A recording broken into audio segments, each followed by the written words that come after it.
Nous voici au cœur de la forêt tropicale, où des troncs massifs s'élèvent vers la lumière, entrelacés de lianes et de branches. Le vert profond des feuilles filtre les rayons du soleil, illuminant les mousses, fougères et fleurs qui recouvrent le sol humide. Tout autour, la vie s'agite. Un insecte grimpe sur une feuille. Une liane se balance doucement, et les branches frémissent sous le passage des habitants de la forêt. Dans cet univers suspendu, l'orang-outan se déplace avec une grâce surprenante.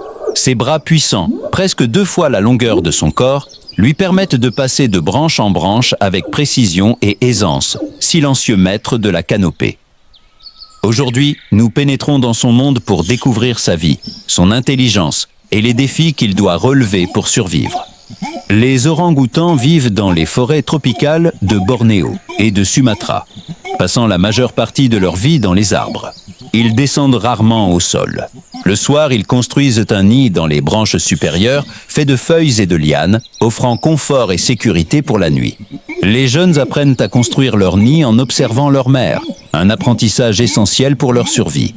L'orang-outan est principalement frugivore, mais il complète son régime avec des feuilles, de l'écorce, des fleurs et parfois des insectes ou des œufs. Il mémorise les emplacements des arbres fruitiers et adapte ses déplacements en fonction des saisons et de la disponibilité de la nourriture. Dans certaines régions, les orang-outans utilisent des branches comme outils pour atteindre des insectes ou des fruits inaccessibles, une preuve de leur intelligence et de leur adaptabilité.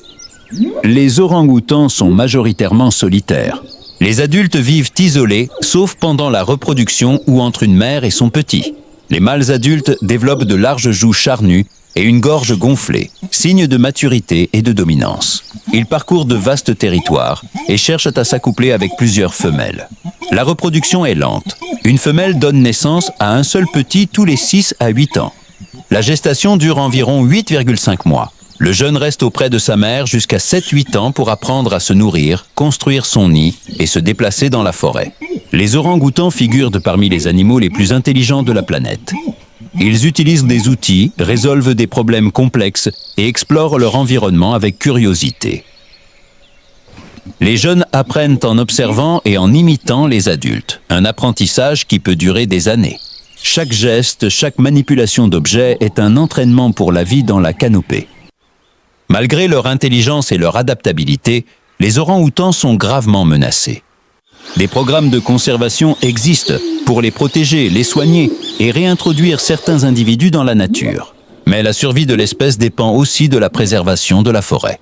Les orang-outans jouent un rôle essentiel dans la régénération de la forêt. En dispersant les graines des fruits qu'ils consomment, ils contribuent à la croissance des arbres et au maintien de l'équilibre écologique. Si vous avez aimé cette vidéo, n'oubliez pas de liker, de vous abonner et d'activer la cloche de notification.